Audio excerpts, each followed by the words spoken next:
Hey, good morning. Morning. Have you got your coffee with you? I do. Excellent. It's Okay. already gone. Got to drink water. Yeah, you needed it this morning. How was your game of golf last weekend? Terrible. Bad? Yeah, I'm playing really bad. What's going on? Nah, I mean, like about 2 years ago, I caught this high blood pressure stroke or something. I don't know what they call it. But I lost the vision on my left eye. Yeah. So I've been adjusting everything I do, because I have no peripheral on my left. So when I swing, I'm righty. So when I swing, I'm going from right to left. I can't see.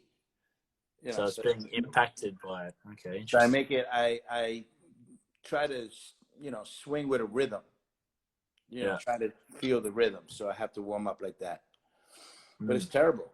But does it affect your dancing much? Of course it did. Yeah. The last 2 years I've had some, I had to rearrange choreography. The lights on stage really affected me in the beginning.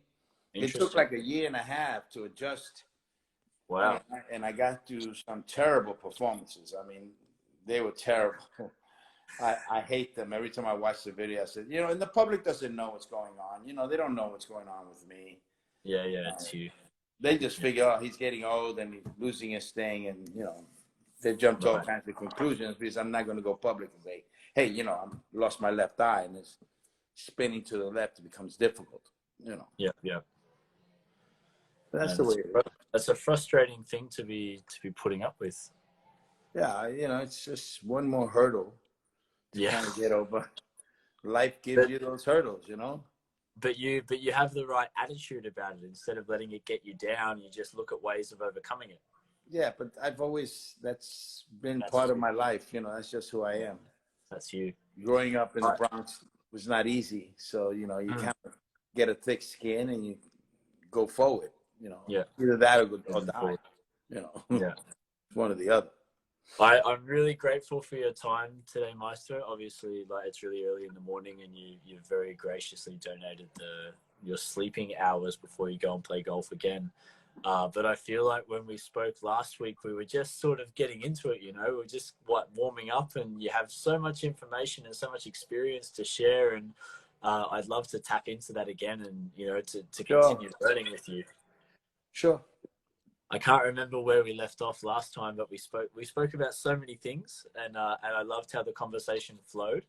But one thing that I think is really important to touch on again is like the history of salsa, because you lived through and are continuing to live through an incredibly transitional stage of the scene that we live in and scene that we enjoy, like on a day-to-day basis. Like, is there anything that you feel like dancers should be aware of that they're not getting enough information about now in regards to history?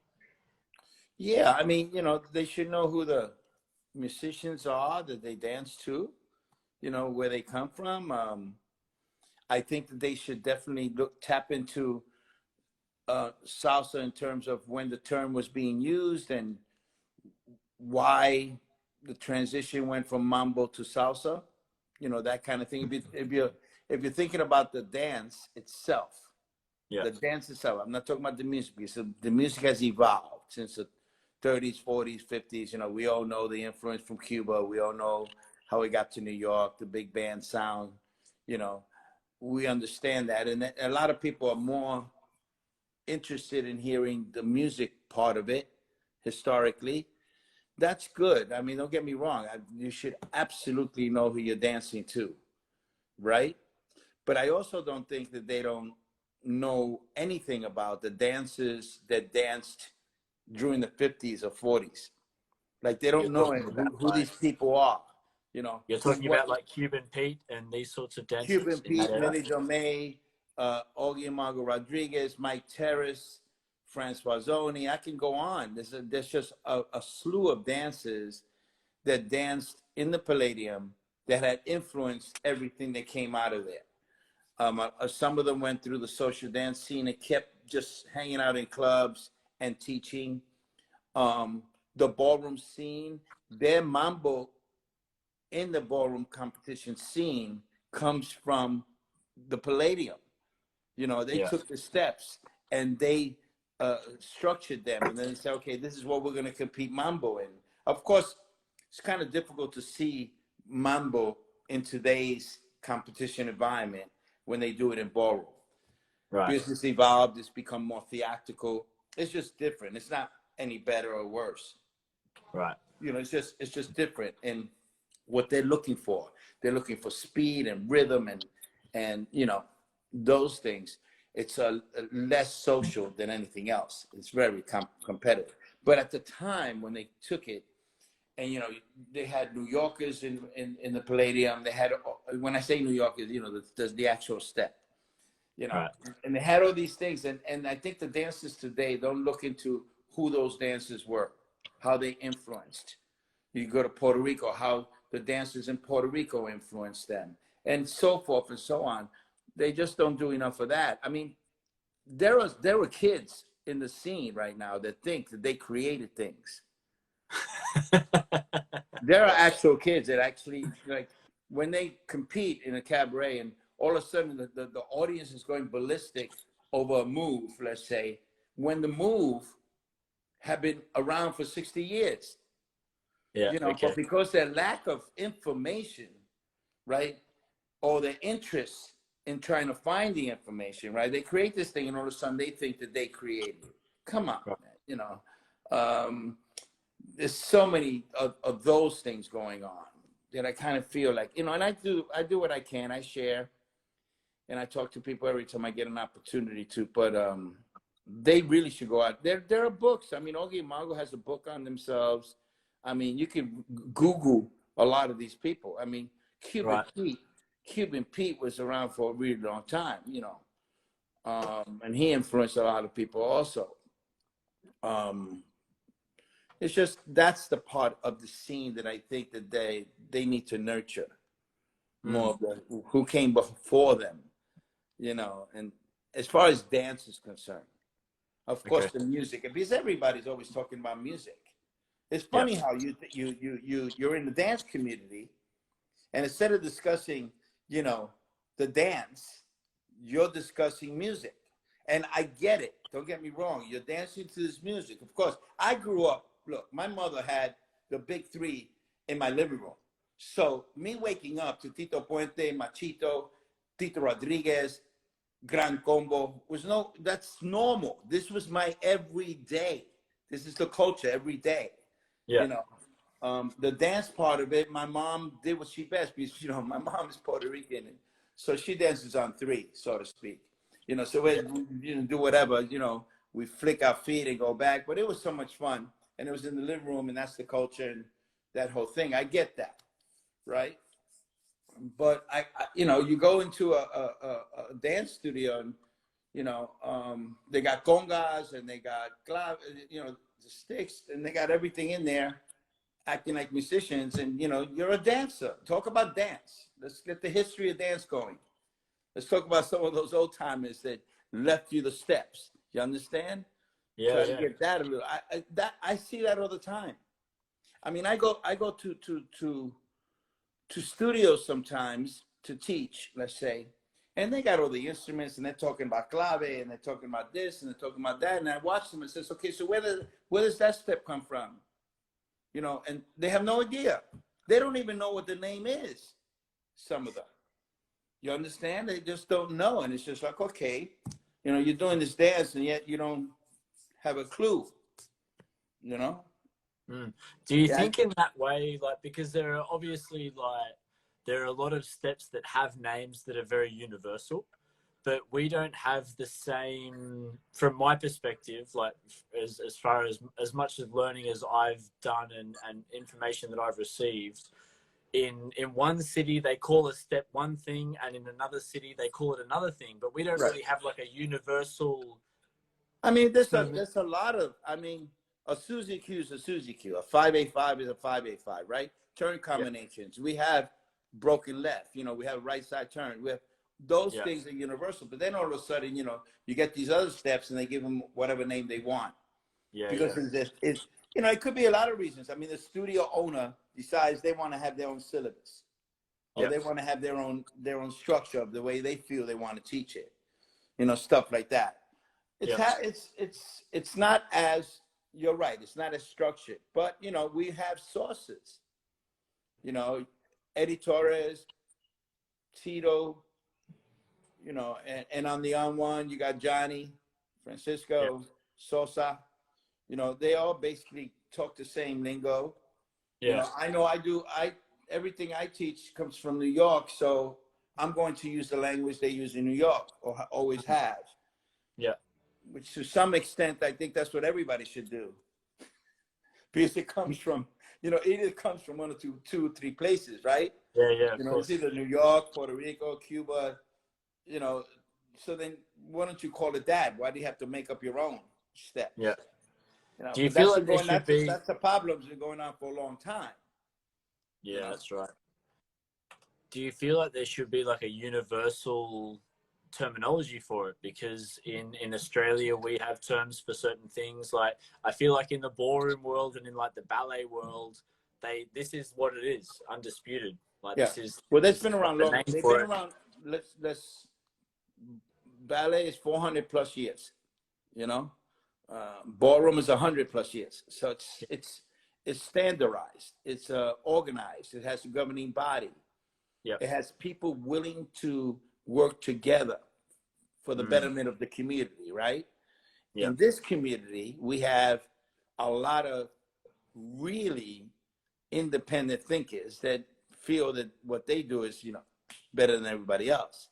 Right. And they also lack, in my opinion, you know, when you have a community that's not willing to listen to the hierarchy, or not willing to listen to their older statesmen, so to speak, that's where the problem comes up. If you got a bunch of young kids, 20-something, 30-something, I call that young, establishing their own. They're saying, you know, we're going to do it this way because this is the way I do it, and I got a following, so I'm going to do it this way. Well, you know, how much respect are you giving to the people behind you, the people that established to open up the doors for you, have this community established? That's what you got. I mean, I've tried to sit down with several people from around the world to establish some form of alliance. Right. I've gotten so far as had minutes signed up. I mean, you know, written up, and have meetings discussing all kinds of different things that are going on in the salsa scene. And then there's no follow through. And then of course I feel like I'm the only, you know, I'm a piper with nobody behind me. You know what I'm saying? Okay. Ridiculous. And then you have these conflicts of ego. You know, everybody coming into a room and believing that, you know, they're the greatest things to slice bread, and everybody's got to, you know, listen to them. Yeah. You know, it's ridiculous. I mean, you know, it's sad, so to speak, because I'll give you, for instance, the World Games have added salsa to the competition, to the World Games. Now you have to understand, the World Games is right underneath the Olympics. Right. Okay. Every 4 years they have the World Games. Well, about 12 years ago, they added salsa. They added salsa because they were bringing the World Games to Colombia. You see how your eyes blew up? Like is this the first time you're hearing this? That's the first time I've heard that. Watch this story. It's incredible to me. Okay. So this just to show you the dysfunctionality that's going on in the salsa scene in terms of not being included. Right. You understand? So Colombia was hosting the World Games that particular year. Okay. And their national sport they decided that their national sport would be salsa. Now the governing body, I'm not going to mention the governing body, comes from the ballroom world that has the link with the World Games. So they host the salsa championships for the World Games in Colombia. Now, of course, Colombia has representation. Jefferson and Anita and several others that come from there.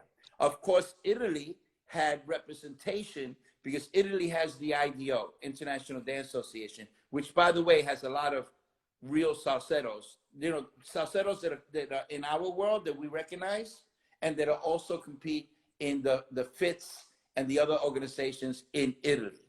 Right. Okay. And they have a lot of European countries that have governing bodies that have connected with salsa, so to speak. But the level is very bad. It's not representation of our community. So now in the United States, I had to call the president of the Amateur Association here because he was in charge. Who made him in charge? I have no idea. You know, you have the Latin Cup, you have the World Salsa Summit that are hosted in the United States. Clearly, we know who the best salseros are in the world, and we probably could come with representation for whatever country you're looking for to make this world game really happen in terms of real salseros, right? No way. They hosted that qualifier for the United States in a ballroom event in California. Really? Yeah. Katie had to go judge it. I went to Canada to go to a Congress. I said, I'm not going to be a part of that, you know. So they go there, and of course, they did not find what they wanted to find. And then they call me after the fact and say, hey, can you send us a couple? And I says, and I went like this, I said, all the couples are working. Our champions are working in some Congress somewhere. This is something that should have been discussed with me when we had the discussion a year ago. Yeah. You know, because I had offered them. I said, listen, I'm not interested in anything other than giving these dancers an opportunity to represent their countries. You know, at the time, our top 5 had people from Italy, we had people from Peru, we had people from everywhere. So you could have asked us, and I told you, those were representation for this and this and this. And you would have had a good, you know, the real salsa scene there. But it didn't happen. Colombia won. Right. Okay.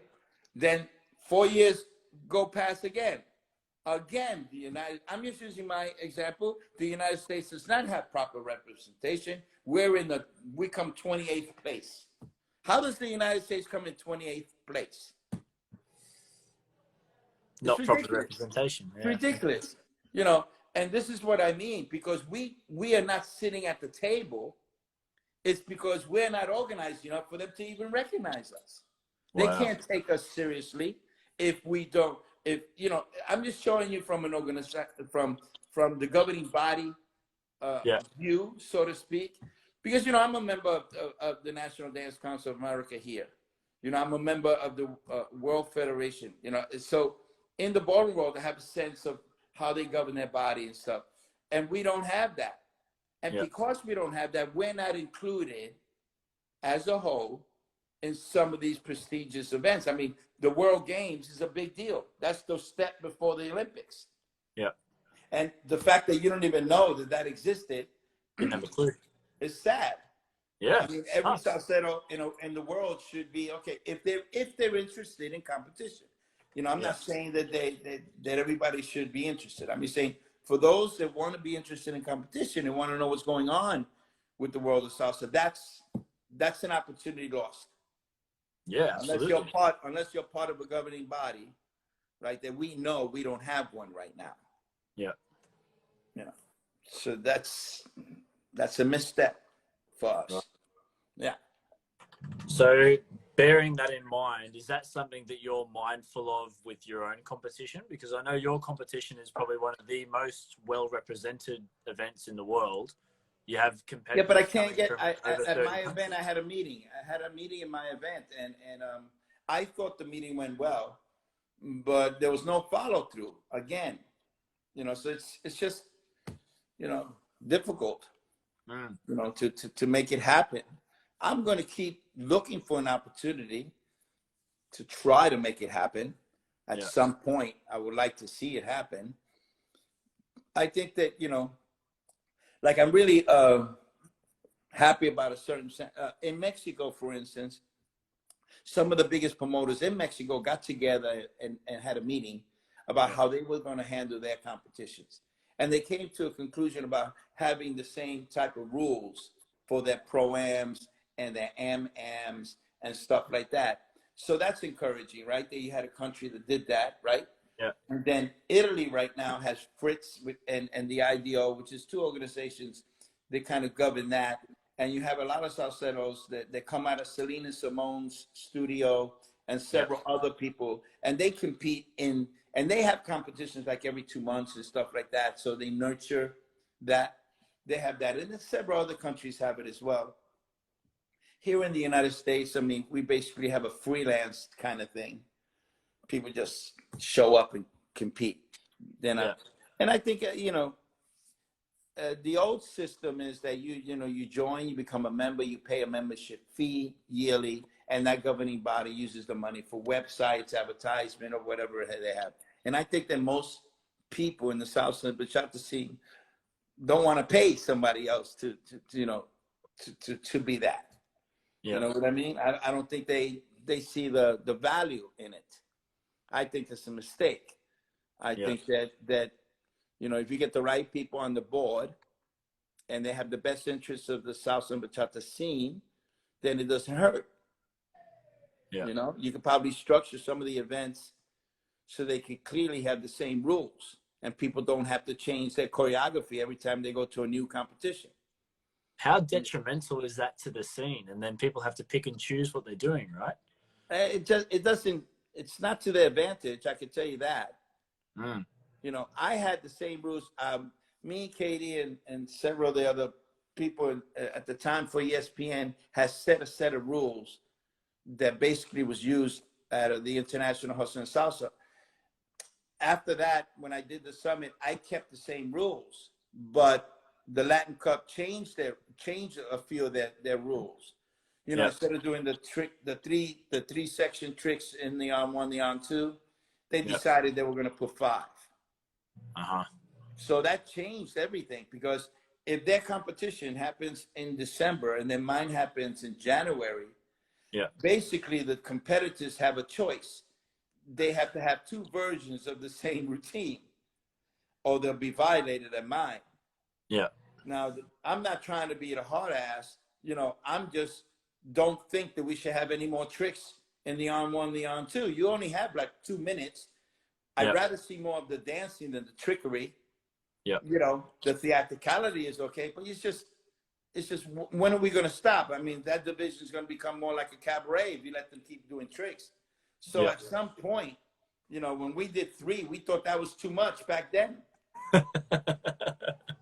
Really, So I mean, the good news is that at the summit, I do the just dances. The professional just salsa and bachata, where they can show us a lot of the lead follow skills. Yeah. And they have no tricks at all done there, and that's a nice thing to have. But no, I know that if I was a competitor, I don't want to change my routine. No, of course. I want to be able to practice it and keep doing the same thing over and over. And when I go to different comps, it's the same thing, and it develops and it gets better over time, because we know that routines get better over time. Absolutely. By the time a routine matures, you can't use it again in the same competition. Right. I'm against that rule. I don't even have that rule of that you can't use the same routine 2 or 3 times. I don't have that rule. Promoters do that only because they think they need to entertain the public. No, the public wants to see their people win. Yeah. Okay, so that's ridiculous, because we know that the material gets better over time. Absolutely. So why not allow them to perform it, 2 or 3 years? What's the big deal? It's going to get better. Yeah. There's one example that I might bring up, and that was Mario Acosta's solo routine that he did as a solo, and then he also did the routine as a duet with another guy, another dancer, and he won both times. Right. And it got better. The routine got better. Absolutely. Yeah. But that's the concept, or that's the Congress mentality. Right. If you come back to this Congress, you got to have a new number. Right. Okay. That nonsense, and I think the promoters, kind of like put that in the scene. Says don't come back with the same routine, which I think is just ridiculous. I think we should allow them to do whatever they want. You understand? If they want to have a new routine, great. If they don't, that's great as well, because I'm pretty sure the number's going to look different. Yeah. It's going to feel different. For the people that can appreciate it, they would maybe see the differences, but maybe for a lot of people, I think people don't remember. No? No. I think when you have 50 shows a night or 40 shows a night, 30 shows a night, and let's say Chicago, okay? Yeah. You go back the next year, that's it. I mean, what do you think? These people go around and perform it every single night? You would have to see a routine several times in order for you to remember it. Yeah. So you see it once, twice, big deal. It's not going to affect you. No, it's not. That's the promoter giving that mentality to like it's so deep rooted. It's when you go to tech and the person is there and they're teching you, which isn't a tech because it's just a run through, right? Yeah. Because tech means you actually check lighting and staging and entrance and exits, which we don't do any of. People show up and you do your routine, and then if it's not a new one, I tell you, oh, if you would have done a new one, I put you up in the lineup. You would have been up here, So it's ridiculous, And this is some people that do tech. I don't even know why they're doing tech. Like, why are you here doing tech? Yeah. There's one thing that I really liked what you said. I can't remember what year it was, but when I was there at the summit, and you said there are so many people running their routine, running it. It's like you've had all year to prepare. Like, if you don't have it now, like, are you hoping to get it in the next 24 hours? Yeah, that's just being unprepared, and they're nervous, and they overwork themselves, and it's just. I think a good competitor, one that is prepared, would have rehearsed enough, so when they show up, they will rest, they will eat properly. Yeah. Psychologically, they got to set themselves up. You understand? So whatever warm up people go through, the procedures they go through prior, all of that. Yeah. Instead of worrying about, am I going to remember the routine? Yeah. Am I going to be able to execute this routine? And a lot of times the material is so above them that's why they're rehearsing a lot, because they don't have it. There's a question that I have for you. Like, before you prepare to perform, do you have a warm-up regime that you go through to like get your body ready to perform or compete? Or that came in stages. Every decade that changes. When I was a kid, I would just show up 20 minutes before, warm up, split, do some things, push-ups, demi-plie, do a little bar work, and then I'm ready. I didn't even run it. I would just go and perform it. I didn't even run it. Because I was doing one-nighters. I would get in a car and we'll drive to a hotel in the Catskills, the Poconos, and we'll just do one-nighters. Or we'll go to a club. They're not going to give you any rehearsal time. They're not going to give you any of that. I'm an opening act. I'm not the star. And, we're usually the acts that go before the star. They used to call them opening acts. They don't even have them anymore, I don't think. But I did that when I was a kid. As I got older, my warm-up became longer, right? Yeah. And then I started to take naps, so I could get strong. And then I would go into the extreme diet where I don't eat anything before that day when I perform. So I only eat after I perform because I like to feel empty and fast. So I went through that phase, and now I warm up, I take a nap, I do all three. Okay. I do all of that now.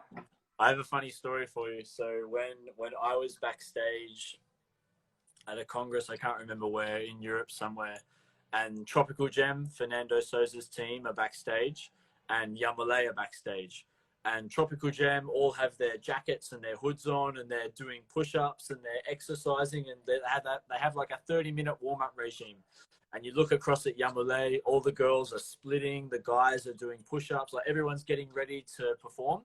And then Osmar, he's laying down. He's sleeping. Yeah.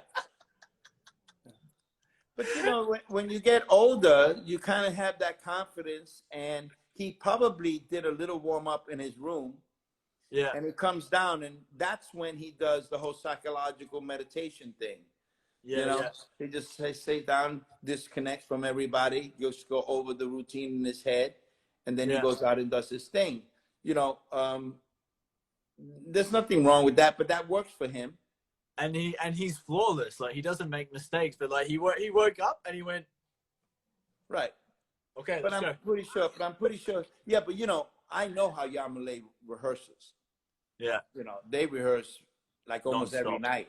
Every Yeah. night. You know, they don't mess around. They rehearse a lot. Yeah, not at all. Because the level they're presenting is really high. And I'm pretty sure Tropical Jam rehearses the same way. Yeah. Or they wouldn't be at the level they're at. You Yeah, can't exactly. be at that level if you don't rehearse a lot. Yeah. I think they do 4-hour training sessions, like at least. Yeah, 4 and that's no different than a professional dancer in on Broadway. You know, Yeah. you know they'll wake up, take a class, maybe 2 classes, you know, and Yeah. then go and warm up and then do the show. You know, it's an hour and a half show they got to do. They got to be, you know, in shape. Mm. Yeah, but I lately I warm up in the room, and then I'll take a nap. Then I'll do a couple of stretches. Then I'll come back down and I'll do a little thing. Sometimes I want to connect with a toy, or when I used to dance with Katie, the same thing. Just go over some things, part of the routine, Yeah. just to connect, you know. Yeah. And then we're on. Mm. Yeah, if it's up to me, I wouldn't do tech. You know, and there are some times where I don't do tech. I tell them, you know what I do. You hide me. You know, you don't need to see me again. And I'm you know, I'm at the age where I don't want to do a tech. Yeah. You know what I I think mean? that's fair enough. Put me where you want to put me, and I'll go on and do my job. Mm. And if you're disappointed with my job, don't hire me. You know, not to say it's just sometimes, you know, who wants to sit? You know, you got 30 acts, you know, and 27 of them are amateurs. Well, then, Yeah. you know, go. That's fine. You want to detect them, you want to do your thing, fine. But you know, when you hire a professional that's been doing this for as long as I've been doing it, or you have to respect people's wishes. I mean, you know, I know the Tropical Jam sometimes don't tech, you know, Osman might not tech. There's some piece at some point, you know, maybe you don't want to tech that day. Yeah. Or maybe you're ready to go. Yeah. You warm up, you're well rehearsed, you're professional, you get the job done. Mm. You know? Do you feel like there are too many shows at congresses now, and they should cap the amount of shows before social dancing starts? It depends what kind of Congress it is. I think that there are Congresses built for recitals. Right. You know, like 40 shows a night for 4 nights. Because the audience is either their mate or their family or the mother and father or whoever, the grandmother. The audience is them. Yeah. So give the audience what they want, right? That's I've seen Congresses function that way. Yeah. They just get a bunch of student passes, and that's what they sell. So they got 1,000 student passes. Well, all the audience is because they want to see their students, and that's the kind of Congress you have. Then you have other Congresses where, you know, you have live bands that are going to attract that box office at night, and then you have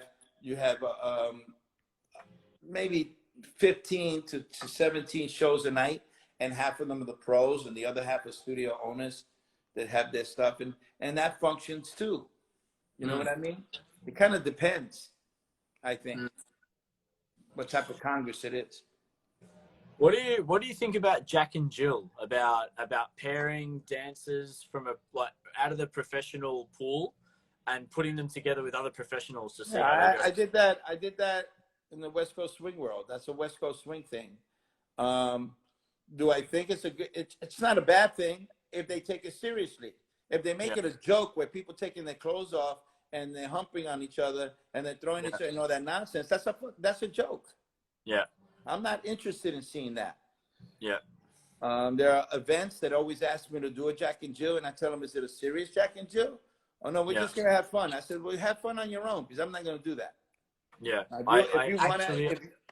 If you want to talk about musicality on the fly, you want to do some real lead follow and showcase the professionals that have good lead follow skills, let's go for it. I'm okay with that. I've done it in Calgary. I have done it in other places. I don't have a problem with it.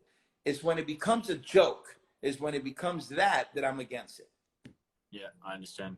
Yeah. I spoke about this with Franklin, and he highlighted the same thing. He said, "What do you mean? Do you mean Jack and Jill, the actual competition side of it, or do you Right. mean?" He said, "At the moment, it's being used a lot instead of shows, just for entertainment." In the salsa scene.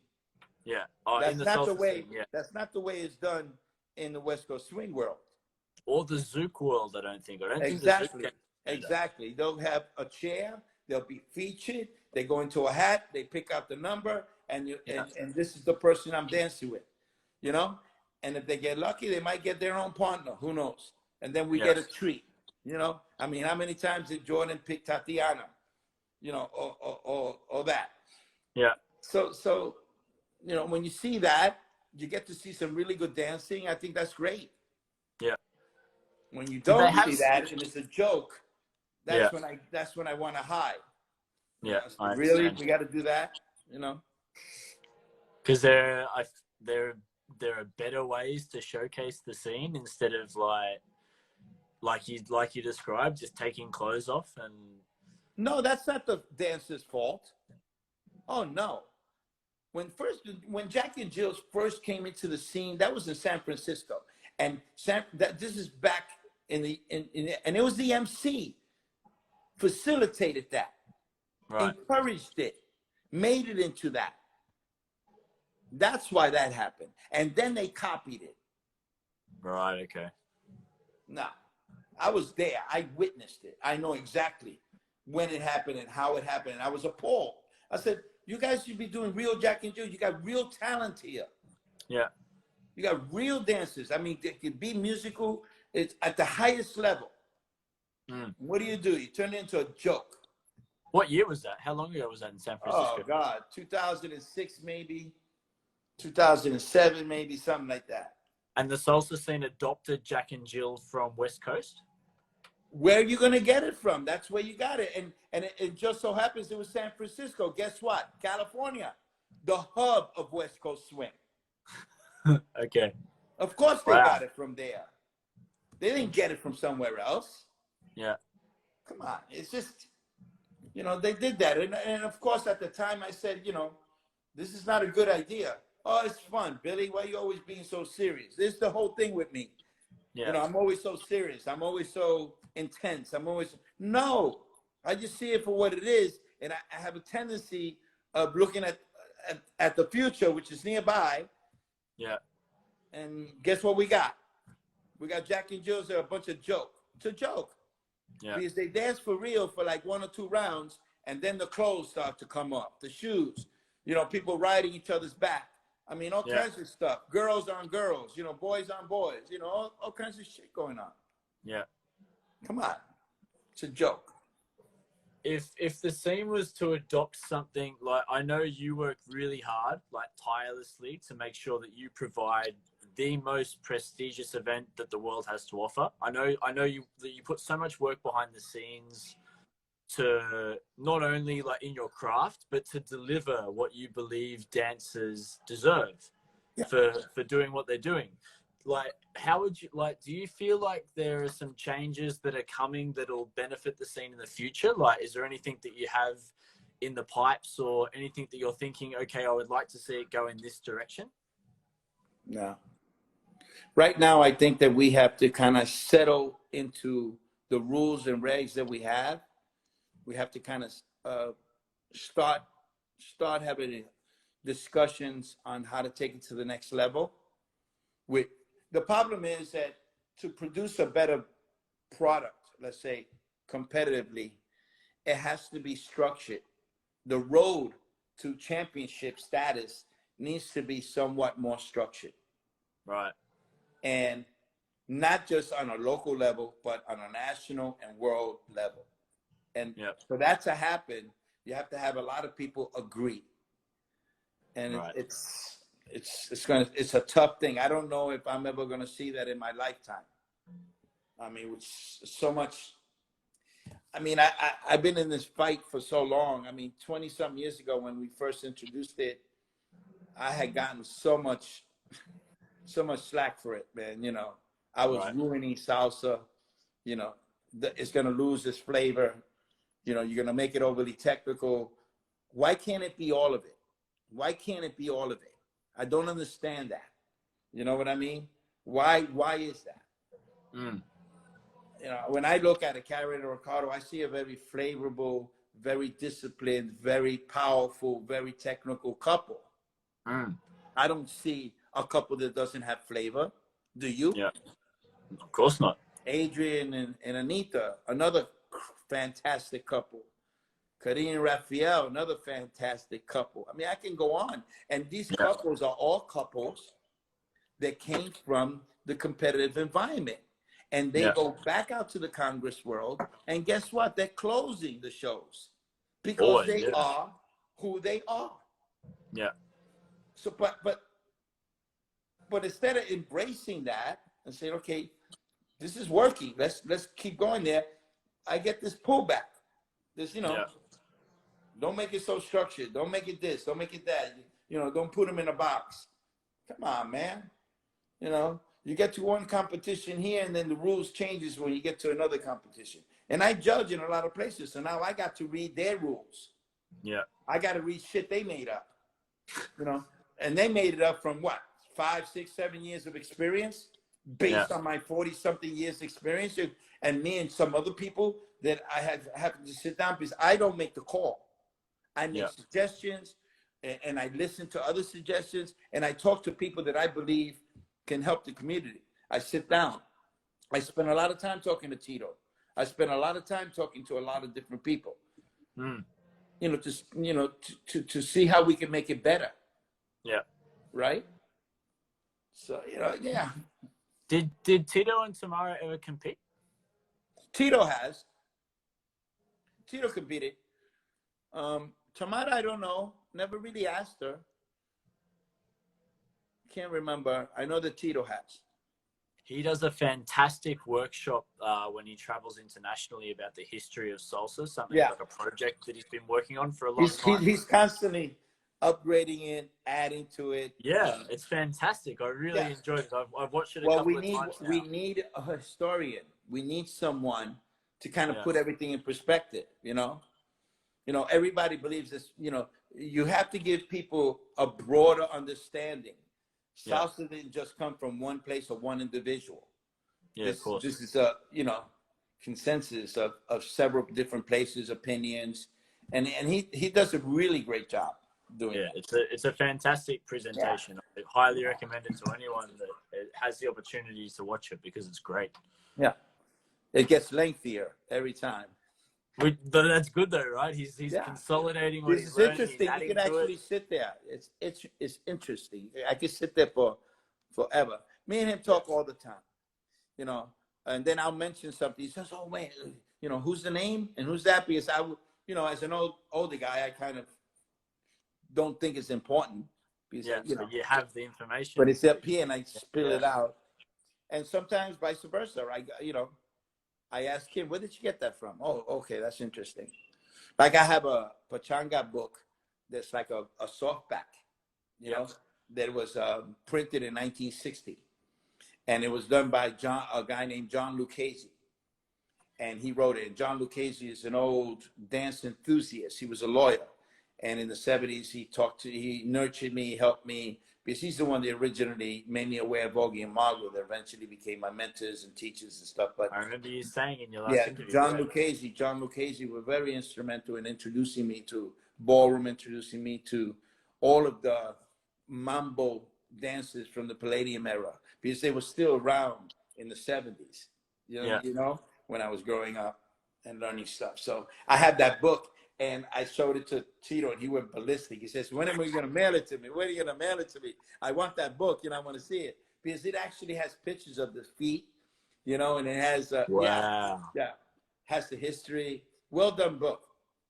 You still have it? I have it, yes. Of course. Wow. Let me show it to you. Hold on. Oh, my God. You guys are in for a treat. This is like a piece of history. Published in the 60s. Look at this. Pachanga, Pachanga. Wow. And then you get these old pictures of people dancing.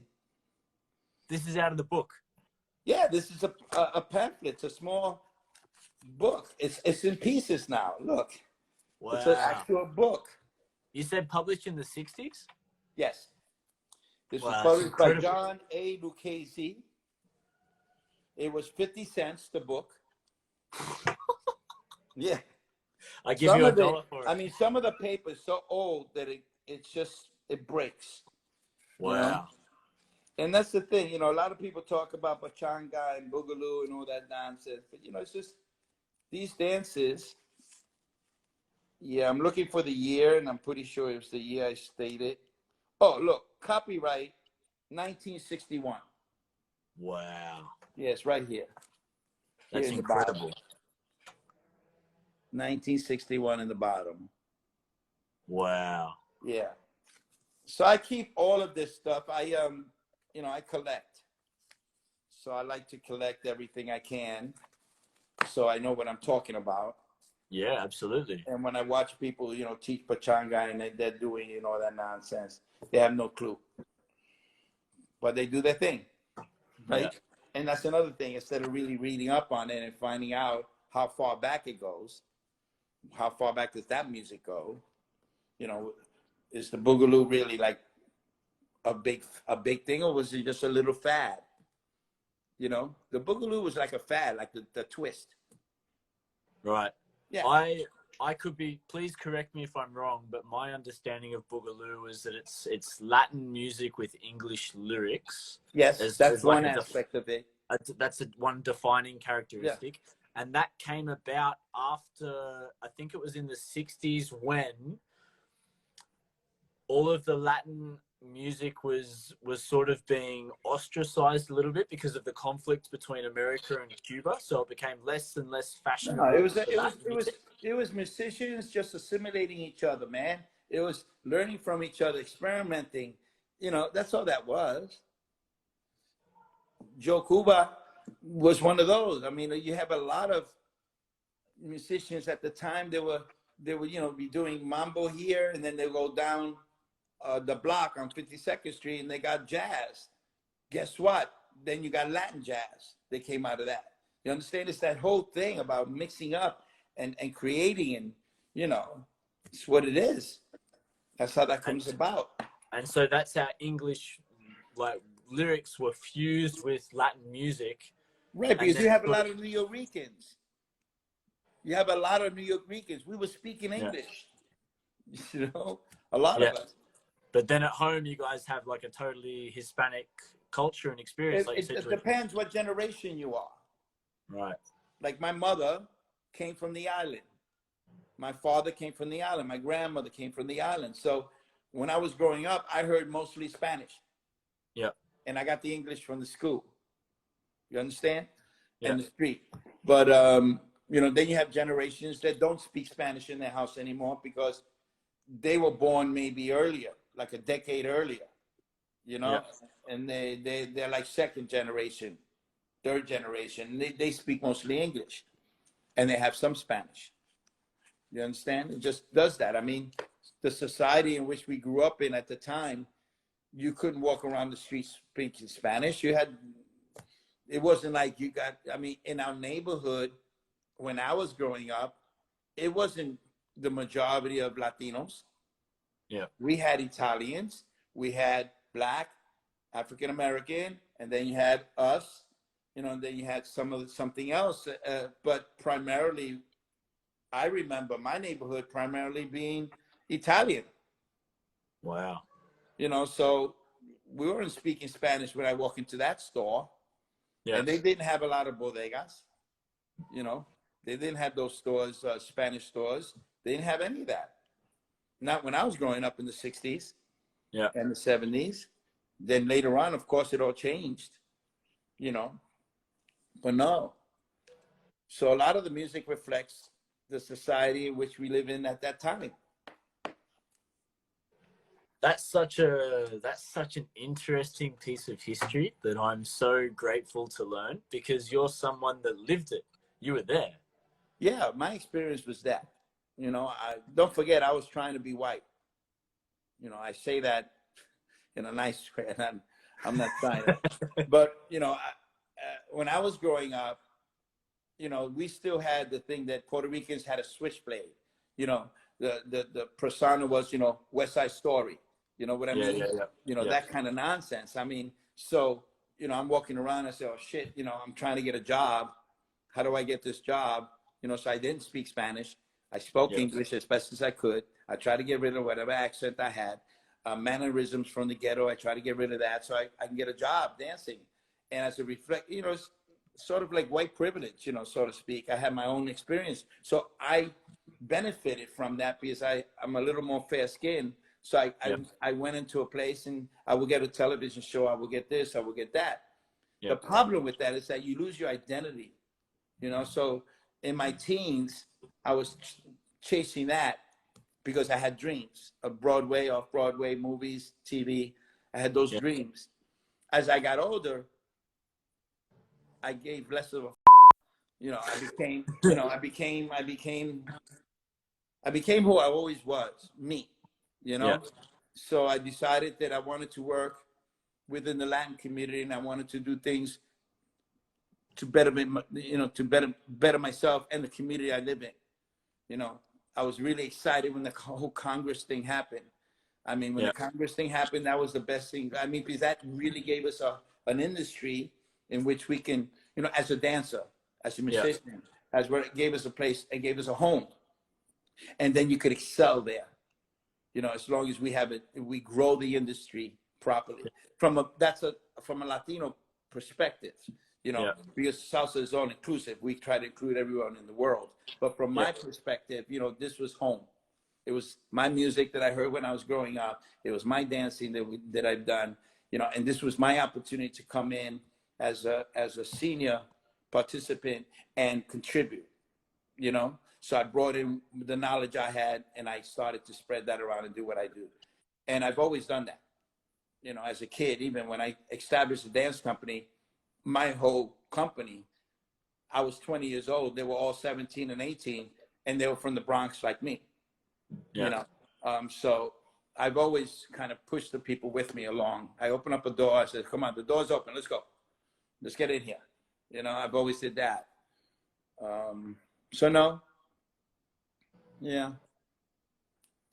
it's getting late. It's almost 8 o'clock. I gotta go play. Don't forget. I could sit here and listen to you talk all day. Like honestly, like obviously we have a time constraint, but yeah, I mean, a lot of people might not. A lot of people have a lot of things to say about the past, but you know, I could only speak about what I lived through, how I lived through it. You know, who am I as a Latino male growing up in the Bronx? You know, that's all I could talk about. I'm not going to talk about what I read or what I think or what people told me. I'm going to tell you what happened to me. Yeah. You know, and I'm common. I'm not. There's nothing, you know, different. I would love to interview Tito, but I don't have his number. Well, I can pass you his number. He's really terrific to talk to. He's got a lot of it. He has, you know, the whole Puerto Rican experience growing up in the island. You know, his teacher died at a young age, about 48 years old. But, you know, he's been in the scene a really long time. And he's got a lot of information. I really like him. I would love to chat to him if you could pass his number on. Yeah, I'll get to them. I'll pass it to you. I'm pretty sure he'll be okay with it. Yeah, I've met him in a couple of congresses. Like he might not remember me because it's always in between like rehearsals or performances or something like that. Yeah, but he's a teacher. He's a nurturer. He's a mentor. He's you know, he thinks like I think, you know. Yeah. The information is not for me to keep. It's to give it away. You know, it's supposed to be that. And he does that very well. He has no problem, no qualms about talking about anything, helping, giving advice, especially talking about his experiences. No, he's a good guy. He's one of the good guys. Yeah, absolutely. And you as well, like Maestro, I want to take this opportunity to thank you because I know you have to go and play golf now. And I don't want to interrupt your game. But thank you so much. Like you're welcome. It's been such a good opportunity to get to know you a little bit better, and I'm so grateful that you shared your experience with myself and everyone that's tuning in. I think the scene benefits so much from having people like you there that are caring and pushing for the right things in the scene, because you want to see it grow and prosper. And Yeah. I really respect you a lot. Definitely. And I think that, you know, we need more people like you in the scene doing the right things. Well, we have people. Yeah, not many people. We have people. Yeah. Take care, man. I'm going to go. Yeah. Thank you so much. Good luck in your game. Okay. Ciao.